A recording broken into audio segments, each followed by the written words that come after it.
Hello बेटा, welcome to the classes of economics by Anuj Bansal. चलिए बेटा, क्लास 11th का लेक्चर 1 का पार्ट 2 स्टार्ट करते हैं अब हम। और हमने चैप्टर स्टार्ट किया था बेटा economics and central problem of the economy. And हमने उसमें इकोनॉमिक एक्टिविटीज तक कवर किया था। अब हम आगे चलते हैं और आज का अब हमारा टॉपिक है बेटा टाइप्स ऑफ इकोनॉमी।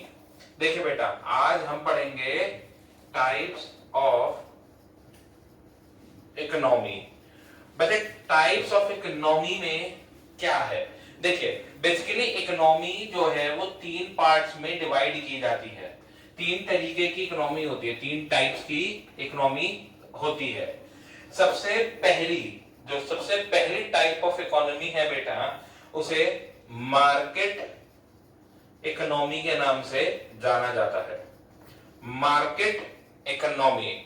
दूसरी का नाम है बेटा सेंट्रली प्लान्ड इकोनॉमी और लास्ट का नाम है बेटा मिक्स्ड इकोनॉमी। देखिए, तीनों में क्या अंतर है, क्या डिफरेंस है। मार्केट इकोनॉमी, अगर हम बात करें बेटे मार्केट इकोनॉमी की, तो ये वो इकोनॉमी है which is controlled by market economy is which is controlled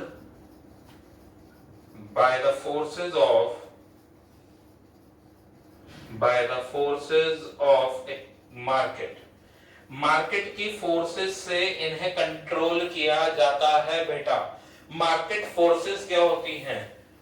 market forces क्या होती हैं? मार्केट फोर्सेस होती है बेटा those forces which decide what is going to happen in the market, what will be the price of the product, at what price it will be sold in the market, how much quantity will be sold in the market. Those factors are known as market forces, and the name of market forces is demand and supply। Demand and supply दो तरीके की market forces होती हैं बेटा। और इन market forces के साथ क्या होता है कि यहां पर जो मार्केट है, जो इकोनॉमी है, इसे प्राइवेट एंटरप्रेन्योर्स कंट्रोल करते हैं। और यहां पर बेटा profit earning is the motive. Profit earning is the motive. यहां पर केवल प्रॉफिट कमाना एक मात्र मोटिव होता है व्यक्ति का, प्लेयर ऑफ द इकोनॉमी का। अगर हम बात करें बेटा सेंट्रली प्लान्ड इकोनॉमी की, तो it is controlled by government. यहां पर गवर्नमेंट का कंट्रोल होता है और यहां पर सोशल वेलफेयर मोटिव होता है। प्रॉफिट कमाना मोटिव नहीं है बेटा सरकार का। सरकार का मोटिव है सोशल वेलफेयर। वो चाहते हैं कि देश उन्नति करे, इसीलिए सेंट्रली प्लान्ड इकोनॉमी का कॉन्सेप्ट हो सकता है। ठीक।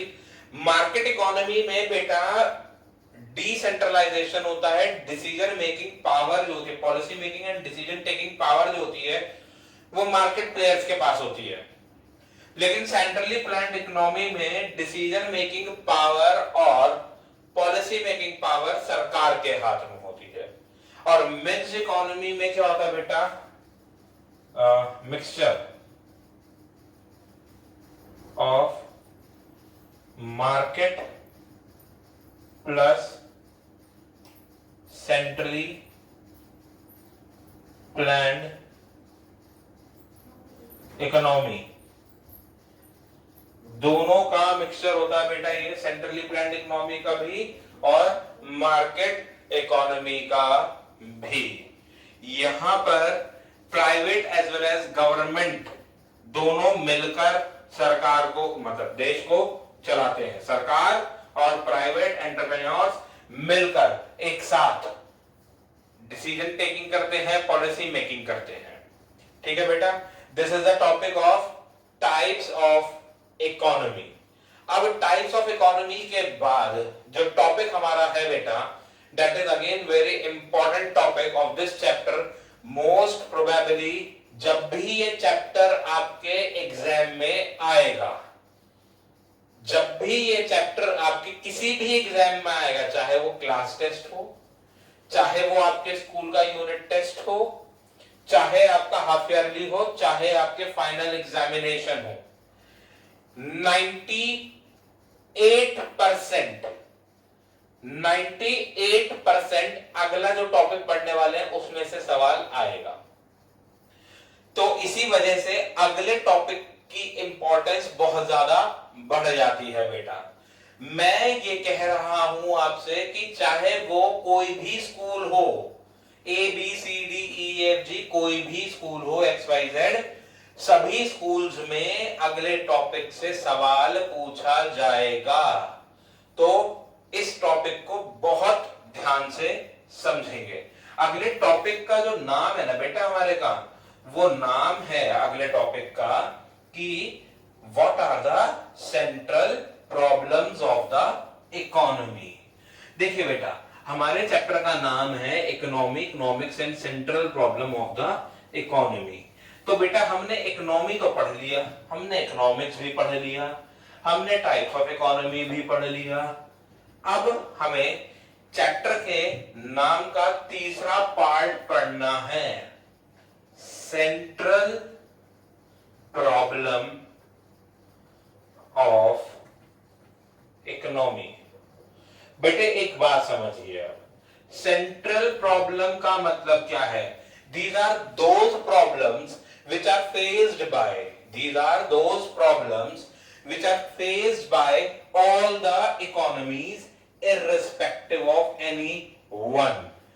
That means चाहे वो हम इंडिया की बात करें, चाहे हम किसी और देश की बात करें, हमारे लिए सेंट्रल प्रॉब्लम्स सेम रहेंगी। देखिए, किसी भी इकोनॉमी में जब आप जाएंगे तो 3 तरीके की सेंट्रल प्रॉब्लम्स आप देखेंगे। पहली सेंट्रल प्रॉब्लम है व्हाट टू प्रोड्यूस।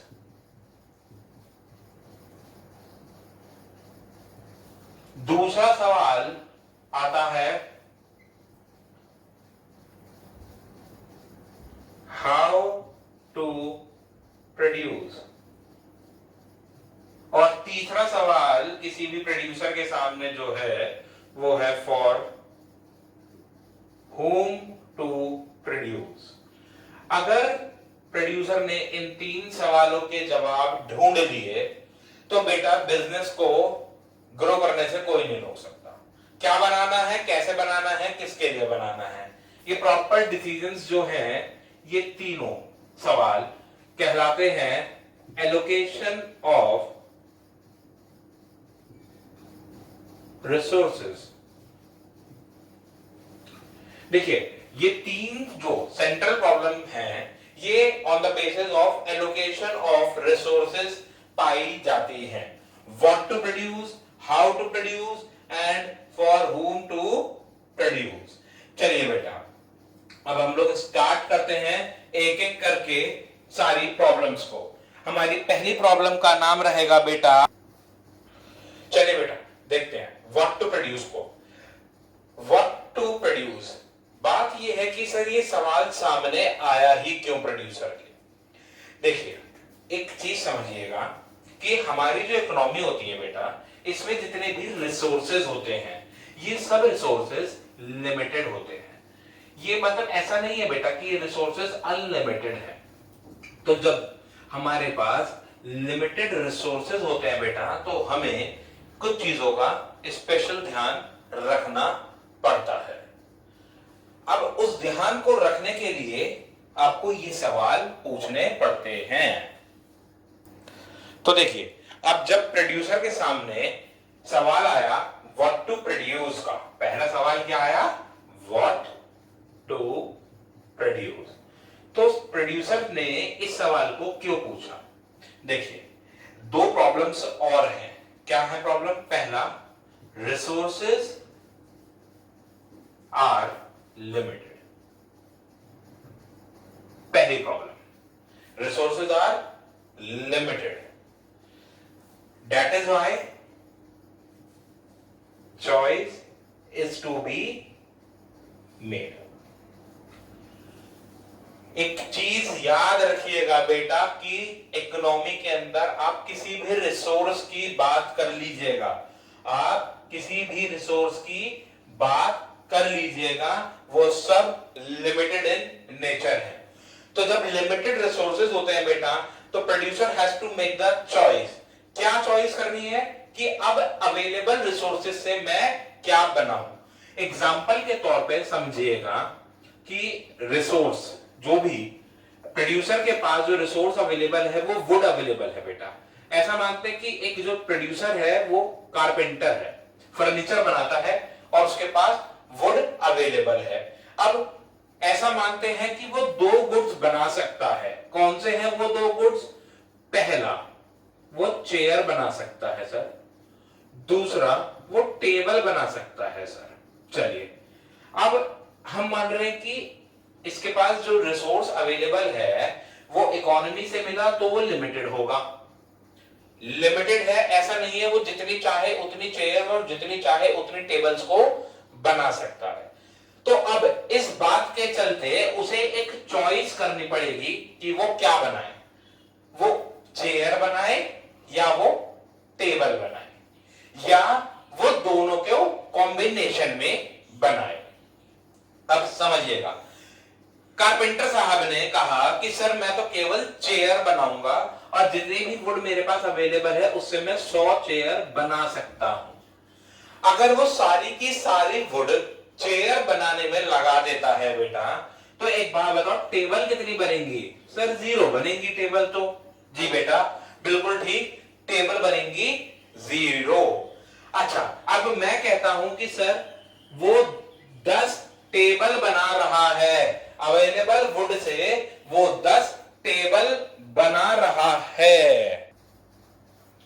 हाँ जी, तो अगर उसने उस अवेलेबल वुड से 10 टेबल्स बना दी, तो अब एक बात देखिए कि क्या चेयर अब भी 100 बन पाएंगी? नहीं, क्योंकि अब कुछ वुड खत्म हो गई है टेबल बनाने के लिए। तो हम मान लेते हैं कि अगर 10 टेबल बनती हैं तो 90 चेयर्स बन पाएंगी। चलिए और आगे बढ़ते हैं। अगर मान लो उसने 20 टेबल बनाई तो अब 90 से कम बनेंगी चेयर्स, तो मान लेते हैं कि 70 चेयर बन जाएंगी। अगर वो 30 मान लो टेबल बनाता है तो मान लो 40 चेयर बन जाएंगी। और अगर वो 40 टेबल बनाता है तो मान लो कि अब चेयर नहीं बन पाएंगी। So this is the combinations. These are the combinations which are available with the producer for the problem of what to produce and in what quantity. अब इस प्रॉब्लम में हमने थोड़ा सा एक्सटेंशन कर दिया, what to produce and in what quantity. इसने दोनों बातों का जवाब ढूंढना है। क्यों ढूंढना है बेटा? Because the resources are limited and for that reason the producer has to make the choices. ठीक है बेटा? अब बात ये आती है कि सर ये प्रोड्यूसर क्या बनाएगा, ये डिसीजन कैसे ले। देखिए बेटा, सबसे पहली चीज ये प्रोड्यूसर है तो इसका मोटिव होगा प्रॉफिट अर्निंग करना।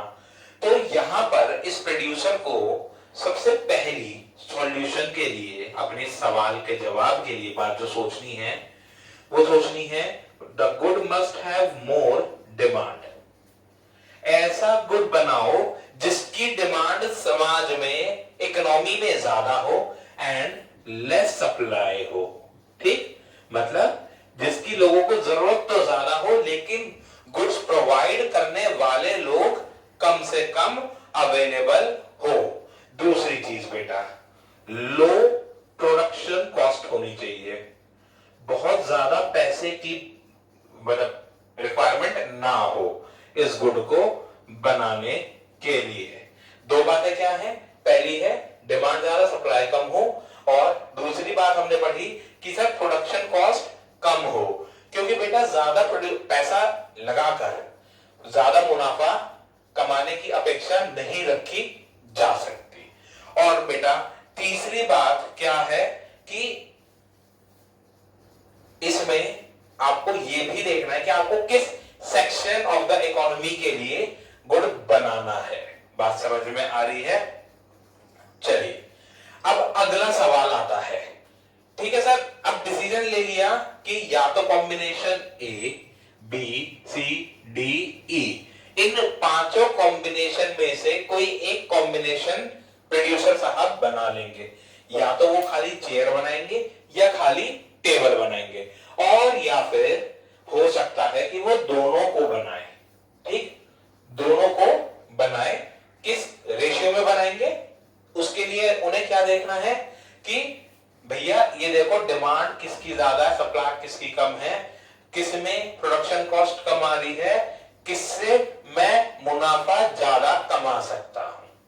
अब दूसरा सवाल इनके सामने आता है, हाउ टू प्रोड्यूस। देखो बेटा, हाउ टू प्रोड्यूस में this problem is related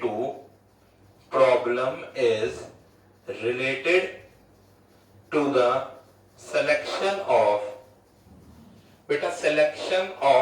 technique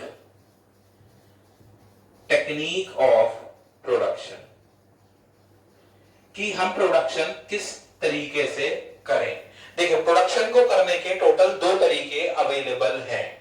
पहला है बेटा लेबर इंटेंसिव टेक्निक, पहली तरीका है लेबर इंटेंसिव टेक्निक, दूसरा है बेटा कैपिटल इंटेंसिव टेक्निक। बात समझिए, labour intensive technique and capital intensive technique, total दो तरीके आपके पास अवेलेबल हैं। इन दोनों में से आपको कोई एक तरीका चुनना है।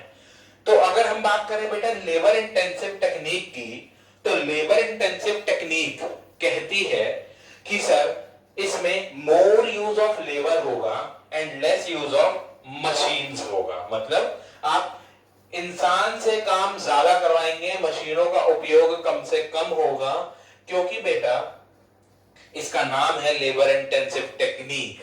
ठीक, अब दूसरी है कैपिटल इंटेंसिव टेक्निक, और कैपिटल इंटेंसिव टेक्निक कहती है कि that use more of machinery and less of labour. अब सवाल आता है कि सर इसका डिसीजन कैसे लें कि हमें लेबर इंटेंसिव टेक्निक यूज करनी है या कैपिटल इंटेंसिव टेक्निक यूज करनी है। तो बेटे देखिए इसका डिसीजन हम दो एंगल से ले सकते हैं। पहला एंगल होगा बेटा कि साहब आपके पास कितने फंड्स अवेलेबल हैं। अगर कम फंड्स अवेलेबल है बेटे आपके पास, तो आप लेबर इंटेंसिव टेक्निक की तरफ जाएंगे, क्योंकि कैपिटल इंटेंसिव टेक्निक को यूज करने के लिए आपको बहुत सारे पैसों की जरूरत पड़ेगी, क्योंकि मशीन्स महंगी आएंगी। और अगर आपके पास मतलब फंड्स अवेलेबल हैं ज्यादा, तो आप कैपिटल इंटेंसिव टेक्निक की तरफ भी जा सकते हैं। ये तो हुआ पहला एस्पेक्ट। दूसरा एस्पेक्ट आप ऐसे देखिए बेटा कि that in the developing countries like India, developing countries में बेटा लेबर इंटेंसिव टेक्निक को ऑप्ट करना चाहिए, और डेवलप्ड कंट्रीज में कैपिटल इंटेंसिव टेक्निक को ऑप्ट करना चाहिए। क्योंकि बेटा लेबर इंटेंसिव टेक्निक जो होती है ना, ये टेक्निक हमेशा मोर जॉब अपॉर्चुनिटीज को क्रिएट करती है, और डेवलपिंग कंट्रीज को जरूरत होती है ज्यादा से ज्यादा जॉब अपॉर्चुनिटीज की। क्योंकि बेटा जब ज्यादा से ज्यादा जॉब अपॉर्चुनिटीज आपके पास अवेलेबल होंगी, तब आपके देश की ग्रोथ हो पाएगी। और capital intensive technique job opportunities ज्यादा क्रिएट नहीं करती, rather it reduces the job opportunities. With this, the two problems have been solved, beta. First problem is what to produce and in what quantity, and the second problem is how to produce. Now we will be going to the third problem or third central problem. आइए तीसरी problem देखते हैं बेटा। तीसरी problem है हमारी for whom to produce.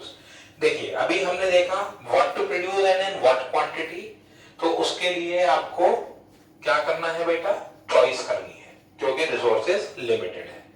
उसके बाद आपने डिसाइड किया as a producer that which technique is to be used in the developed countries. Capital intensive technique is to be used and in developing countries बेटा labour intensive technique is to be used. Now the last problem which is to be decided is for whom to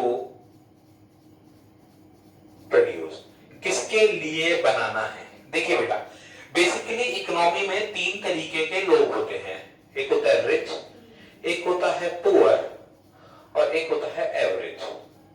अब इन तीनों में से किसी के लिए आपको goods बनाने हैं। अब इन तीनों में से जिसके लिए भी आपको गुड्स बनाने हैं बेटा ये डिसीजन आपको लेना है।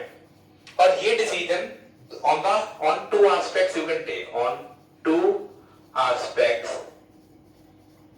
this decision can be taken.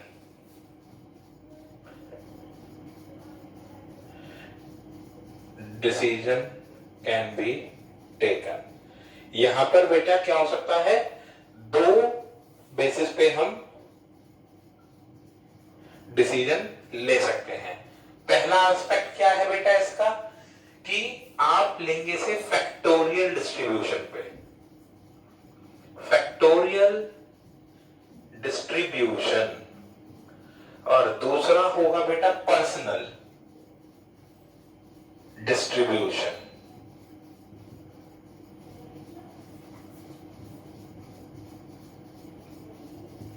Personal distribution and factorial distribution. ठीक, अब दोनों को समझते हैं। देखिए बेटा फैक्टोरियल डिस्ट्रीब्यूशन क्या है कि इकोनॉमी के अंदर वेजेस, रेंट, इंटरेस्ट, अदर चीजें यानी कि आपकी factor income, profit, rent, interest, wages किस बेसिस पर डिवाइड होते हैं। देखिए बेटा हमेशा एक चीज को ध्यान रखिएगा कि factorial distribution factors of production के बेसिस पर किया जाता है। ठीक, जैसे फैक्टर्स हमारे पास अवेलेबल हैं हम वैसे ही गुड्स बना सकते हैं। मींस अगर मेरे को अच्छी क्वालिटी के गुड्स बनाने हैं तो मुझे हाई वेजेस पे करने पड़ेंगे, हाई इंटरेस्ट पे करना पड़ेगा, कैपिटल ज्यादा लगाकर इंटरेस्ट भी ज्यादा देना पड़ेगा। अगर मेरे को एवरेज गुड्स बनाने हैं तो एवरेज चीजें पेमेंट होंगी, और अगर मुझे सस्ते गुड्स बनाने हैं तो मतलब वेजेस, इंटरेस्ट, रेंट वगैरह भी कम ही जाएगा। Personal distribution is based on कि आप सामने देखिए आपको किसके लिए बनाना है, रिच के लिए बनाना है, पुअर के लिए बनाना है, एवरेज के लिए। मींस कैसी इनकम ग्रुप के लिए आपको गुड्स बनाने हैं। अगर आपको हाई इनकम ग्रुप के लिए बनाने हैं तो आप उस हिसाब से बनाएंगे, लो इनकम ग्रुप के लिए बनाने हैं तो आप अकॉर्डिंगली गुड्स को प्रोड्यूस करेंगे। तो बेटा हमने टोटल 3 सवालों के जवाब ढूंढने की कोशिश करी, what to produce and in what quantity, how to produce and for whom to produce. और ये तीनों सवाल एलोकेशन ऑफ रिसोर्सेज के अंदर आते हैं। और problem of allocation of resources होती क्यों है, क्योंकि बेटा resources are limited, that is why the producer needs to make some choices। ठीक है बेटा, इतनी बात हम आज की क्लास में कवर करते हैं। आगे की बात हम अगले सेशन में करते हैं कवर। टिल देन बेटा take care, bye bye, meet you soon and do like and subscribe the channel.